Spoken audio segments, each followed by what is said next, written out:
muy aguda. Ella es politóloga y es habitual panelista de RDI FM en sus programas de la Semana Política, también Buenas tardes RDI.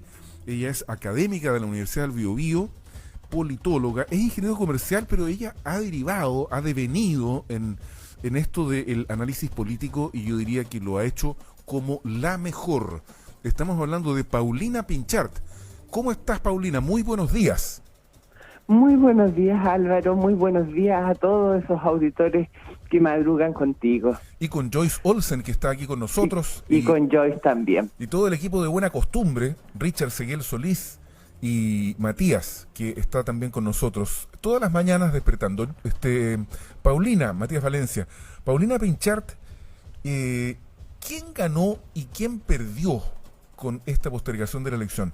Hagamos una precisión, ¿eh? Aquí estamos analizando esto desde el punto de vista político, ¿no? Dejamos de lado la pandemia y las razones sanitarias, etcétera, etcétera, porque esa es materia de otro análisis. Pero desde el punto de vista político, siempre hay alguien que gana y otro que pierde. Así es la política al final. Paulina Pinchart, por ahí nos gustaría encauzar tu crítica de esta mañana. Perfecto, Álvaro. Yo creo que ganaron, como siempre, los partidos políticos y perdieron los verdaderamente independientes. ¿Ve? Así, si quieres que lo responda en corto, sí. Es eso lo que queda. Pero también en esto se ven oportunidades. Sí. ¿Ya? Fíjate, antes que avancemos a las oportunidades, Paulina, hoy día hay una cierta tensión que yo la verdad que no la creo mucho. Yo entiendo que todo esto está cocinado, ya el tema de la postergación de la elección se resolvió, creo que debe haber preacuerdos, pero por lo menos lo que se comunica en los medios de comunicación, uno a esta altura, cuando ya casi no me queda pelo, se pone incrédulo, ¿ah? Es que no habría acuerdo respecto de la suspensión de la campaña.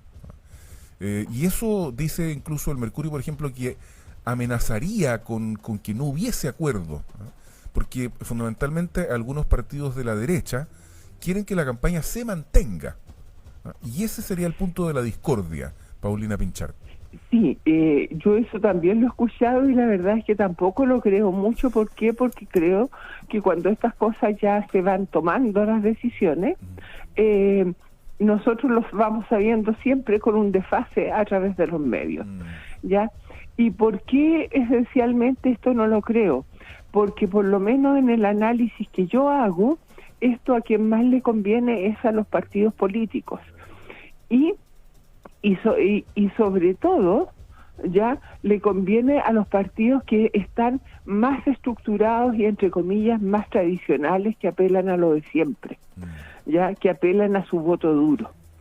Entonces, desde ese punto de vista, ellos saben que con los cálculos que hacen, con el voto duro que tienen dentro de su sector, le es suficiente para ganar. Y por lo tanto, si los indicadores de sondeos y investigaciones electorales que tengan les dan positivo, para ellos ojalá que todo se congele, ¿ya? Y además, el que se esté o no se esté con campaña política durante este alargue de tiempo, ¿ya? Yo creo que tenemos que ser muy sinceros en una cosa. ¿Habrá un chileno que crea que realmente no se va a hacer campaña porque la ley lo dice? Es una buena pregunta y en realidad yo creo que la estamos todos pensando, porque de hecho, y ahí venía también el razonamiento político, Paulina, ¿cree usted que esto se ha dado mucho en redes sociales, que llegan mensajes solicitando tener en el ámbito de tu jardín, de tu balcón, de tu ventana, algún letrero de uno u otra candidata? Y que yo no sé desde el punto legal qué tan, o sea, es ajustado a la ley. Eso es un huequillo que dejaron Sí, en la ley. está ajustado. Incluso, pero, perdona, Joyce, para complementar, lo que dicen es que ese tipo de propaganda, es decir, la que está en terreno privado, se mantenga. Eso es ahí está la pelea, claro, también. Ahí está. Entonces, tal como dice usted, en el fondo, Paulina, esto viene a esto de que la campaña no va a parar, si en el fondo es como ¿cómo se puede regular desde el punto de vista de la autorregulación de los mismos incumbentes que esto no pase? ¿Existirá alguna intención real? Sinceramente yo creo que no. Ya, yo creo que están todos dispuestos a seguir la campaña. Efectivamente van a retirar toda la publicidad que haya en los sectores públicos que estaban permitidos, pero se esforzarán mucho más en que haya publicidad donde tienen todos sus adherentes en recintos privados. Ya creo que eso ya a estas alturas, si se norma al final así, es un hecho de la causa. Y por lo tanto, y por eso me atreví a decir que quienes quedan más a la deriva en esto son efectivamente los independientes. ¿Y por qué, Paulina? ¿Por qué dices tú que es así? Porque yo creo que es mucho más fácil encontrar un político de cualquier sector para ir a poner un letrero en su casa que encontrar un independiente que comulgue con las causas de ese independiente para que pueda poner un letrero en su sector. Oye, Paulina Pinchart, politóloga, ayer conversábamos aquí con Adolfo Millagur, también lo hicimos con el senador Navarro, en Navarro está de vuelta, pusimos ahí en titular, sí, exactamente, respecto de esta condición en la que quedaron los convencionales constituyentes en esta elección, ¿no? Porque se suponía que esta era la elección más importante de los últimos 50 años, ¿no? Fundamentalmente porque estaban en primer lugar los que iban a redactar la nueva constitución y también por los gobernadores regionales. Pero uno ha visto que en los hechos, es la impresión que uno tiene, que los que menos se conocen, ¿ah? y son los convencionales constituyentes, precisamente, ¿ah? Donde hay una mayor cantidad de independientes y por lo tanto no está la fuerza de los partidos políticos detrás y están como perdidos en la bruma de los tiempos.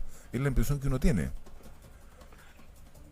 Yo podría confirmarte totalmente eso, Álvaro, porque efectivamente yo estoy muy cercana a una campaña de independientes, ¿ya? Y hay gente que no tiene la menor idea cuando han salido a terreno de qué se trata, de qué se trata. ¿Y por qué crees y tú que mucho pasó menos esto que finalmente? lo que hace. ¿Por qué pasó? ¿Por qué pasó todo esto? ¿No hubo un afán del Estado, que finalmente es el que mueve la gran maquinaria de propaganda, para poder informar adecuadamente? ¿No hubo una voluntad en general del mundo político de ponerle fichas, de invertir ingenio, creatividad, para que la elección de los convencionales constituyentes fuera efectivamente la más importante? Pasó a segundo plano. ¿Qué es lo que va a pasar con todo esto? Ayer fíjate que Adolfo Millagur decía que a propósito de todo esto, él veía en el ambiente, ¿ah? un estallido social 2.0. No sé si lo habrá dicho así, pero esa fue la idea, ¿cierto, Joyce? Sí, exacto. ¿Qué piensas tú de eso, Paulina? A ver, coincido en el tema de los independientes y esto que debería haber sido un gran hito ya en lo que es nuestra historia democrática del país, ha quedado un poco tras bambalinas. Y aquí el análisis que yo hago es el siguiente. A ver. Los partidos políticos y en general todas las candidaturas ya tienen la obligación por campañas políticas, y cuando hablo de obligación no hablo de legalidad, de obligados por la ley, sino que es lo que por naturaleza tienen que hacer, dar a conocer su mensaje a través de una información persuasiva. Claro. ¿Ya? Porque cada cual quiere llevar, dicho muy coloquialmente, agüita a su molino, y está bien que así sea, y comparte y explica sus ideales, ¿no es cierto?, y sus visiones de país, de región, etcétera. Sin embargo, los constituyentes, no todos son personas que tienen detrás de sí estos partidos políticos. Y como además es un hecho histórico y sabemos que estamos en una época muy especial en que todavía en nuestro país existe, por ejemplo, una ruralidad relativamente significativa y que esos chilenos, de acuerdo a la Constitución actual, son tan chilenos con los mismos derechos y obligaciones que cualquiera que habita, por ejemplo, Santiago. Por lo tanto, no tendrían el mismo derecho a estar informados que cualquier ciudadano de una metrópolis. Y eso no es así. ¿Por qué? Porque yo creo que cuando hay un hito que va a afectar positiva o negativamente nuestra historia democrática, quien tiene la obligación de informar de aquello no es el gobierno, es el Estado, es el país como Estado, ¿ya? Y no una información ya partidista, sino que una información del hecho que se va a producir porque es algo nuevo que va a repercutir en nuestra democracia. Y el Estado de Chile, esa es mi posición, por sobre todas las cosas, tiene que velar y cuidar esta guagüita que nos ha costado tanto volver a tener, que es la democracia. Paulina, y la mejor forma de hacerlo es con una información fidedigna. Paulina, me surge a propósito del análisis que hace la siguiente pregunta. ¿Habría sido mejor que la elección de los convencionales constituyentes fuera aparte de estas otras elecciones que tienen más relación con la cotidianidad, como son los alcaldes, concejales y eventualmente los gobernadores regionales? Sí, yo creo que hubiera sido mucho más positivo, la gente se hubiera informado mucho más. De todas maneras. Hoy día los distintos candidatos de lista están llegando a las poblaciones y no sabe, y hay mucha gente que no tiene la menor idea de cuál es el rol que van a jugar. Entonces, frente a eso, frente a algo nuevo, es el Estado el que es el primero en tener que educar a su gente. Sí, pero también sí, disculpa, Paulina, también la propia legislación debería garantizarle a todos los candidatos la igualdad de oportunidades para poder hacer propaganda. Yo creo que al final se ha mejorado, evidentemente. Hay muchas legislaciones que han permitido que los aportes de privados a candidatos se transparenten. Falta todavía, pero se ha mejorado. Pero lo que yo digo es que finalmente hay una inequidad en la disponibilidad de los recursos, y uno tiene la impresión que, y esto es una impresión, yo no estoy metiendo ni un juicio, Paulina, la gente se lo podrá hacer por cuenta propia, pero los independientes, es decir, los efectivamente no militantes. Álvaro, disculpa, te escucho muy mal. Ah, ya, perfecto, vamos a levantar un poquitito el audio. El volumen. Sí, ahí está mejorando. Lo que yo digo, Paulina, es que y no es un juicio de valores que estoy emitiendo, pero las personas que son efectivamente independientes, que, insisto, para mí no constituye un valor en sí mismo, yo creo que militar en un partido político es una virtud, ¿ah? Pero hubo muchos que renunciaron a sus partidos políticos o que se visten de independientes perteneciendo a una misma cofradía política, ¿ah?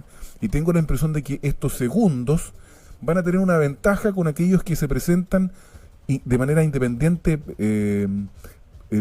puro y simple. No sé si me logro explicar. Perfectamente. Efectivamente, yo creo que dentro de los independientes, y por eso cuando comencé el análisis, dije los independientes realmente independientes. Sí, así tenés razón. Entonces, yo creo que aquí estamos separando a la gente en los de los partidos políticos, los independientes de con los partidos políticos, por llamarlo de alguna forma, y los independientes que uno lo refuerza repitiendo la palabra.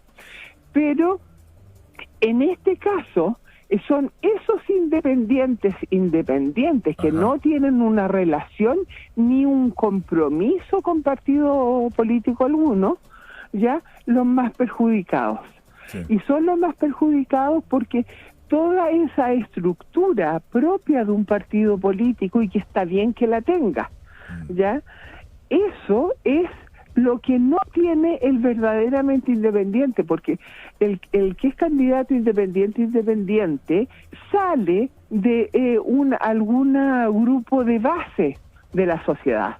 Llámese junta de vecinos, llámese club de algo, cualquier cosa así, y son estructuras demasiado pequeñitas, lo que no quiere decir que no reflejen también una parte de la realidad de nuestro país.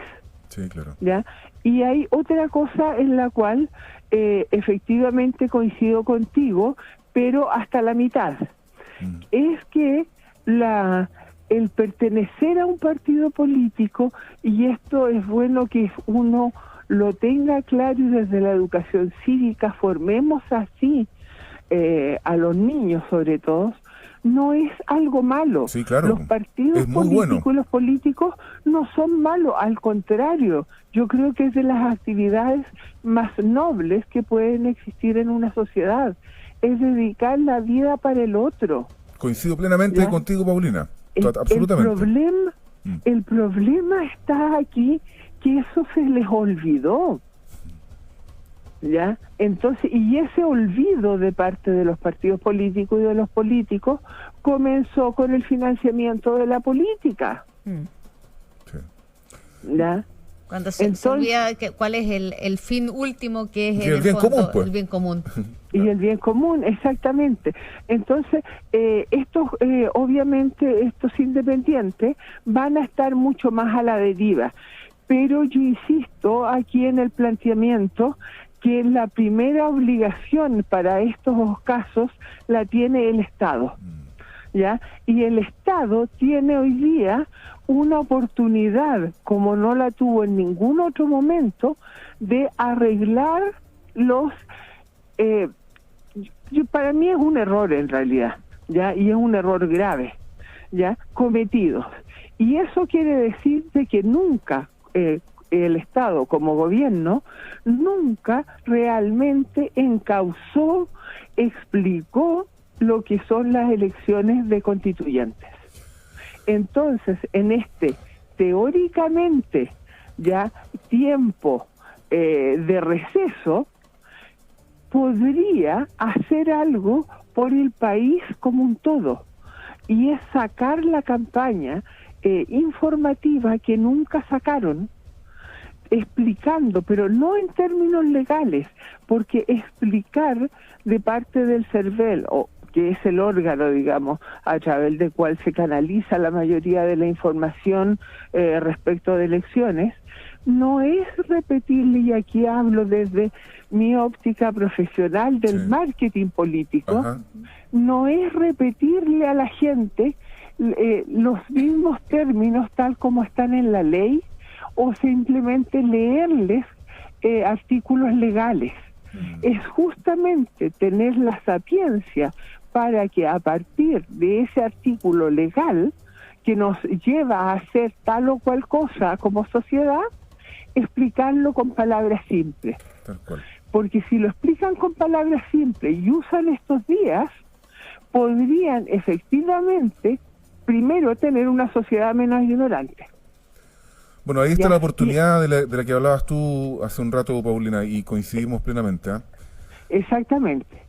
Y en segundo lugar, que la gente vote informada, porque lo de los constituyentes no es porque vaya a ser algo que va a quedar en los libros de historia, es por la trascendencia que tiene. Imagínense que esta Constitución es escrita ya por efectivamente los mejores candidatos a constituyentes. Y la gente en estos 15 días hace, el ciudadano común y corriente, el ejercicio de preocuparse qué constituyentes van por su distrito y busca a conciencia cuál es el que está a su juicio, de acuerdo a sus valores, más preparado para hacer una constitución.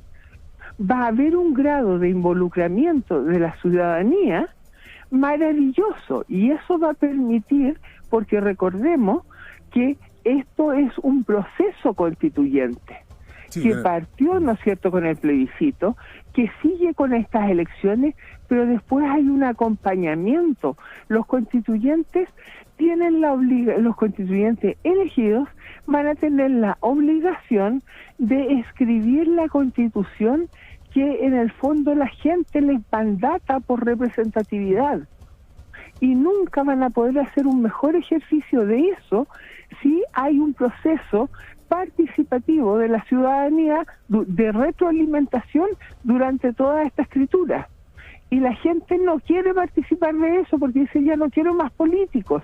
Pero si el Estado les informa la trascendencia de esto, ya la repercusión que va a tener para nuestro Chile en los próximos 50 años, podemos lograr una motivación, ¿ya? Y empezar a educar cívicamente a nuestro país. Bueno, Paulina, tienes todo, ese en el fondo del análisis también constituye un desafío para los auditores. Aquí en el Distrito 20 y en el 21 también, donde está la audiencia fundamental de Buena Costumbre, hay muy buenos candidatos y candidatas. En todos los, como independientes, también en los partidos políticos los hay. Y hay que encontrarlo. Paulina, te agradecemos mucho el contacto y tu análisis siempre agudo y también convocante, de Paulina Pinchard, docente de la Universidad del Biobío, politóloga, experta en marketing político. Muchas gracias, Paulina, por haber aceptado esta invitación y nos encontramos en otra oportunidad. Buenos días. Perfecto, muchas gracias a ti, Álvaro, a ti, Joyce, y un saludo a todos los auditores.